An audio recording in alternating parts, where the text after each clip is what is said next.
Well, here we are to the Lynx family, Dennis and Tracy joining you on a Friday at some point in your life. And we are continuing our series on suffering.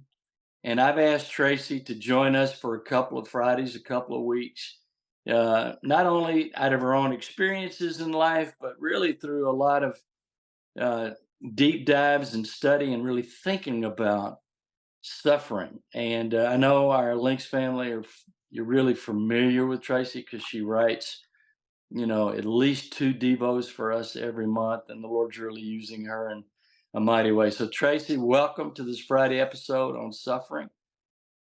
It's good to be here.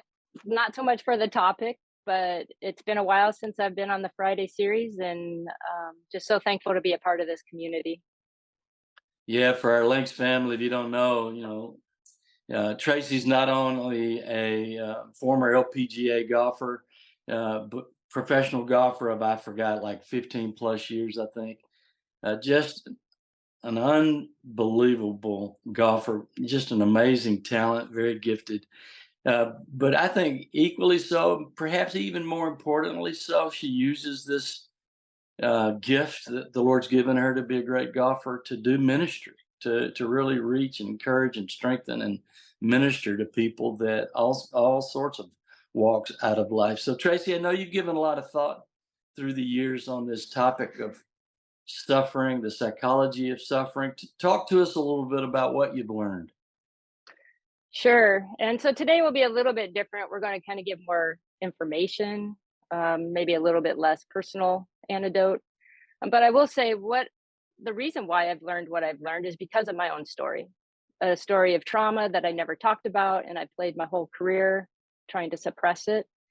And so out of that is why I have learned what I have learned and do Mhm. counseling work with athletes. And so today I'd really like to share some of Diane Landberg. I believe she is a PhD doctor. She bridges this culture of Christianity and psychology so well. And if we just take the verse out of Romans 11:33, and it says, "Oh, the depth of the riches both of the wisdom and knowledge of God. How unsearchable are his judgments and unfashionable his ways." A lot of times we think of that and we're like, "Oh, we'll never know what God knows," and we go on and we try our best. But I thought, like, when you think of suffering and we ask these questions, why? Like, why do we suffer? Why do we suffer personally? Why do other people suffer? This verse really kind of sums it up. We don't know. God is unsearchable. We don't know his ways, and we're finite minds. And if God is a good God, then why all this suffering? And that's where that question why comes in. And oftentimes we approach this subject of suffering a little bit more childlike minded, and in a way that we think we know all the answers, or we demand answers like a child. But in doing that, we actually are saying that, well, suffering must be somebody's fault. So it's either the person's fault or it's God's fault. But if God's a good God and he knows all, then that would be kind of scary to say it's God's fault. And so then we just land on it's the person's fault or it's Satan's fault, or we just walk away from God altogether because we can't bear the suffering. So it's an interesting question as we work through this series on suffering. So Diane Langberg, in her book Suffering in the Heart of God, it's a great book. It's a big book, so be ready if you choose to read it. But she says, in our struggle with why, we assume somebody has to be at fault. Is it me or is it God? To think that it is God is a bit terrifying since he has all the power and is in charge. So many of us say that the sufferer is at fault.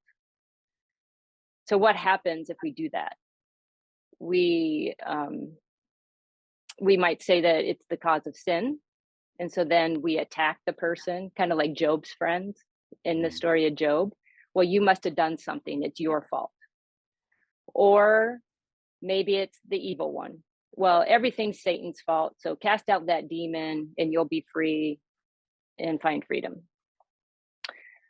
Or it could be suffering is just because there's wicked people in the world and evil does roam in this earth that we live in, and suffering can come as a result of somebody else's choices. So we'll never really be able to answer this question why, because the face of suffering is complex, it's sacred, and it's really beyond our comprehension. So just a little pause. Dennis, what are you thinking? Got any thoughts here? Yeah, no, I think you're helping me, you're helping others that are listening to this. We always wanna, you're right, the intuitive sort of natural response is why? Why me? Why now? And then we start exploring, looking for answers, and we ending up kind of defaulting to a lot of wrong answers. So my sort of default response to what you just said is, in the midst of all that, since we many times, if not most times, perhaps all the time, won't know the ultimate answer to the why question, we have to trust. We have to trust that the Father really is providential. He oversees, he orchestrates, and he cares for us through that suffering. Does that sound like what you're thinking? Yeah, it's right on board. And so let's get practical for a couple minutes.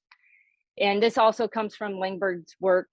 Um, what are some of the ways that we can approach the subject of suffering, whether it's in our own life or other people's lives?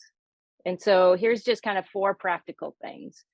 And Okay. obviously, these aren't like if you do this, then there'll be no suffering or it'll fix everything, but it's just some applicable ways. And so the first one, and we know this, we talk about this in all ways spiritual, is uh we face we have to approach suffering with humility.